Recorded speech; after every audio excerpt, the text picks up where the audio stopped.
Toilet paper orientation. Some toilet paper holders or dispensers allow the toilet paper to hang in front of, over, or behind, under the roll when it is placed parallel to the wall. This divides opinions about which orientation is better. Arguments range from aesthetics, hospitality, ease of access, and cleanliness, to paper conservation, ease of detaching sheets, and compatibility with pets. This issue was a topic of a 1977 Ask Ann Landers column, where it was occasionally reconsidered and often mentioned.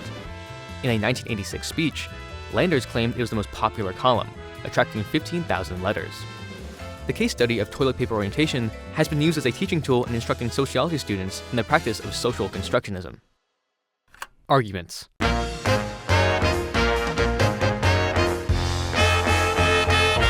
The main reasons given by people to explain why they hang their toilet paper a given way are ease of grabbing and habit. The over position reduces the risk of accidentally brushing the wall or cabinet with one's knuckle, potentially transferring grime or germs, makes it easier to visually locate and grasp the loose end, gives the option to fold over the last sheet to show that the room has been cleaned, and is generally the intended direction of viewing for the manufacturer's branding, so patterned toilet paper looks better this way. The under position provides a more tidy appearance, in that the loose end can be hidden from view, reduces the risk of a toddler or a house pet, such as a cat, unrolling the toilet paper when batting at the roll, and in a recreational vehicle may reduce the unrolling during driving. Partisans have claimed that each method makes it easier to tear a toilet paper on a perforated sheet boundary. The over position is shown in illustrations of the first patents for free-hanging toilet paper roll holders issued in 1891. Various toilet paper dispensers are available which avoid the question of over or under orientation. For example, single-sheet dispensers, jumbo roll dispensers in which the toilet roll is perpendicular to the wall, and twin roll dispensers. Swiveling toilet paper dispensers have been developed which allow the paper to be unrolled in either direction.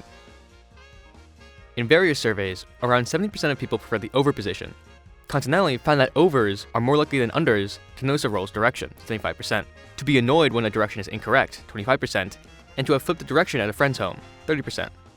The same claim is made by James Buckley's The Bathroom Companion for people older than 50. Toilet paper orientation is sometimes mentioned as a hurdle for married couples. The issue may arise in businesses and public places. At the Munson Scott Research Station at the South Pole, complaints have been raised over which way to install toilet paper. It is unclear if one orientation is more economical than the other. The Orange County Register attributes a claim to Planet Green that over saves on paper usage. Uses in social studies. Okay, so it's 10:10. I'm going to start right on time every time. This is Sociology 1. The case study of toilet paper orientation is an important teaching tool in instructing sociology students in the practice of social constructionism. In the article Bathroom Politics, introducing students to sociological thinking from the bottom up, Eastern Institute of Technology sociology professor Edgar Allan Burns describes some reason toilet paper politics is worthy of examination. On the first day of Burns' introductory course of sociology, he asked students, "Which way do you think a roll of toilet paper should hang?" In the following 50 minutes, the students examined why they picked their answers, exploring social construction of rules and practices which they had never consciously thought about before. Burns' activity has been adopted by a social psychology course at the University of Notre Dame, where it is used to illustrate the principles of Berger and Luckman's 1966 classic, The Social Construction of Reality.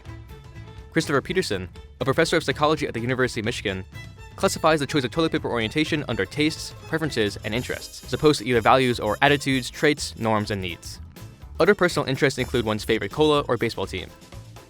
Interests are an important part of identity. One expects and prefers that different people have different interests, which serves one's sense of uniqueness. Differences in interests usually lead at most to teasing and gentle chiding. For most people, interests do not cause a serious division caused by conflicts of values. A possible exception is what Peter calls the get-a-life folks among us, who elevate interests into moral issues. Morton and Gernsbacher, a professor of psychology at the University of Wisconsin-Madison, compares the orientation of toilet paper to the orientation of cutlery in a dishwasher, the choice of which drawer in a chest of drawers to place one's socks, and the order of shampooing one's hair and lathering one's body in the shower. In each choice, there's a prototypical solution chosen by the majority, and it's tempting to offer simplistic explanations of how the minority must be different. She warns that neuroimaging experiments, which as of 2007 were beginning to probe behaviors from mental rotation and facial expressions to grocery shopping and tickling, must strive to avoid such cultural biases and stereotypes. In his book, Conversational Capital, Bertrand Kizvet gives toilet paper placement as an example of ritualized behavior, one of the ways designers and marketers can create a memorable experience on a product that leads to word-of-mouth momentum. Kizvet's other examples include checking a box of Tic Tacs and dissecting Oreo cookies. In popular culture. All right, open your boxes. Open your boxes. 1, 2. In a 1980s episode of the Oprah Winfrey Talk Show, Winfrey said she was an over girl. And when she asked the audience which configuration in their view, the 33% who favored the under... What the... Okay. That's just a weird sentence. I don't think that's grammatically correct. And when she asked the audience which configuration they preferred, the 32% who favored the under configuration were booed. Good.